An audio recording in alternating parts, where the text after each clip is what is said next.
So the man charged in connection with a deadly stabbing on a subway train in Brooklyn free this morning. A judge decided Jordan Williams is not a flight risk and allowed him to go home without bail. His lawyer says Jordan acted in self-defense. His attorney is with us this morning, Jason Goldman. Nice to have you on Good Day New York. Good morning. Thanks for having me. All right, so what happened on the subway? We're still finding out all the facts, but witnesses have already called my office, and it's very clear there was a deranged, out of control individual with his shirt off, harassing people, assaulting my client's girlfriend, assaulting my client, and at that point there was a quick altercation, and that was the end of it. But it was a crazy scene, and he defended himself. Why was he carrying a knife, and how long did this go on for before he took the knife out? I can't speak to why he was, but I can tell you this. A lot of people over the last 2 years have asked me. They said, you're an attorney, can I carry a knife? Can I carry pepper spray? And I have a very awkward gray area answer for them because they say, I might want to use it on the subway. What happens then? And I say, well, you're probably going to get arrested. And they say, why? Why? So it's clear that a lot of people don't feel safe right now, perhaps in subways, perhaps he didn't. And I think that speaks volumes because other people are asking me the same question. So how long did the altercation go on between this man who was stabbed and your client? Well, it went on between the deceased and other passengers for a number of stops. My client was at the other side of the subway cart, and this individual was walking up and down, harassing other people, and everyone was trying to get out of his way. No one was trying to be a hero and go after him. Yeah. And it was only when he physically attacked other passengers and eventually my client did they very briefly interact, very briefly, and that was it. It's interesting because you're looking at many people riding the subway now. What are your options when this happens to you? I said in open court yesterday, and I don't know how else to evaluate it. Right now, you sit there, you run the risk of getting assaulted, or you do get assaulted, or you fight back, and you run the risk, not even a risk, it's almost a guarantee that you're going to get arrested and going to get charged. So I don't know which one you choose right now. I'm not sure what the better option is. You might as well fight back and not risk your life, literally not risk your life, and deal with the cops later, which is obviously not a great option either. Yeah. How do you think the courts handled this case in terms of no bail? Is your client happy with how things went? He's very happy and relieved. I have to give credit to the judge that we were in front of, and you know what, my client made a very difficult decision. Easier for me. He's a great kid. He comes from an incredible community. I spoke to his mother for 5 minutes, and I knew exactly who the kid would be, and I met him. He was soft-spoken, he was funny, he was gentle, and the judge looked at him and really looked at him and said, this is a crucial point in your life. I'm not going to be the speed bump. I'm not going to send you to Rikers Island because his world was about to turn upside down, and she took a chance, and I told her it's a guarantee. He's coming back to court. He's not committing another crime. Let him out. Let him fight this case, which we're going to win. And she did the right thing. So, Jason, Jordan's mom has been speaking out, and she compares her son's case to Daniel Penny. I know they both started GoFundMe cases. Do you see the similarities, and how's the GoFundMe page going? There's obvious similarities. This, took place on the subway. Deranged individuals, I think, is fair to say for both of the deceased.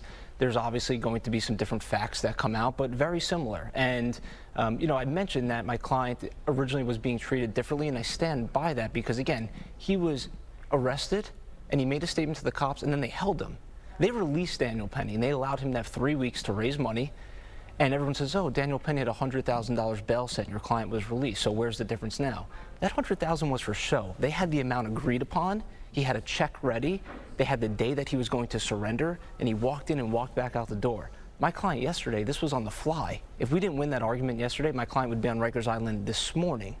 So if we can go back in time, I would have rather to have been treated the other way around. Release, allow us to raise money, raise awareness, and then at least we know when arrest is coming. That's what I was asking for. So are you getting support from Reverend Sharpton, the attorney Ben Crump, who, seems to be very involved in some of the cases around here? I can't say those individuals, but we've started a page, and obviously there's awareness with this case in the media, and it's one of the only cases I can ever remember where There's individuals that probably align, I think, with the far right that are donating to us. It's incredible. Interesting. And then on the far left as well. So you haven't heard from Reverend Sharpton or Ben Crump? No, I haven't. There's obviously a certain narrative and agenda, and this case doesn't fit neatly into a box. And when Daniel Penny was arrested, there was a lot of uproar from the far left saying if Daniel Penny was a young black boy, what would have happened to him? Now's your opportunity. This just happened. Yeah. And it's interesting to hear some voices and not hear other voices. It's interesting also to see these cases happen very closely to each other. What does the future of riding the subway look like, especially you're dealing with this now? What do you see happening?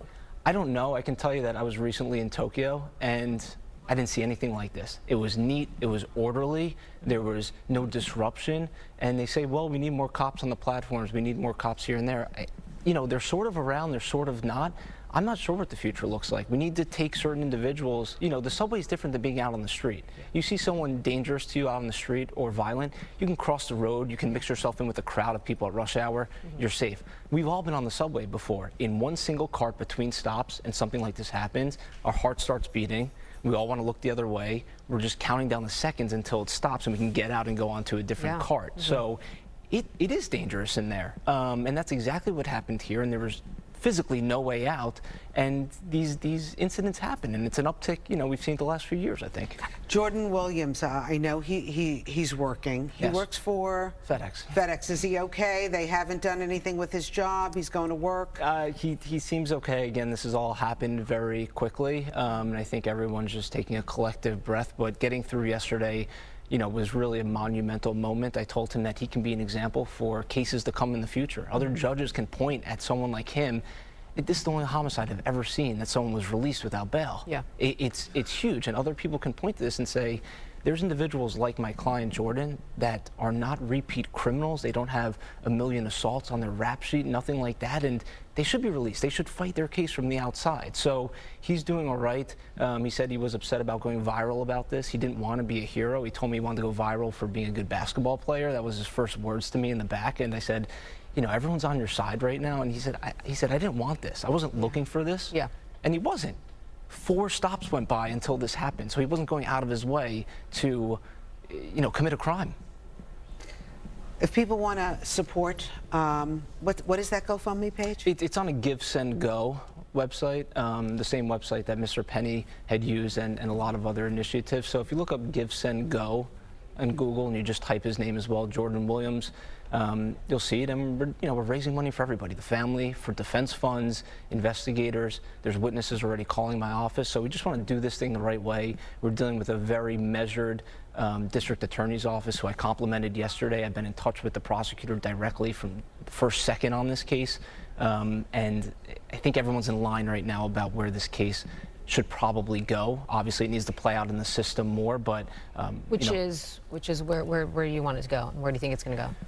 Well, look, it needs to be dismissed at some point. I don't know if that's going to be at a grand jury stage or later on. You just saw Mr. Penny got indicted, and I respect the system. I'm a former prosecutor. I respect the need for quick action. I respect the need for an investigation, and I think that that's what happened in Mr. Penny's case. I don't know all the facts. He was indicted. That's why we have the court system.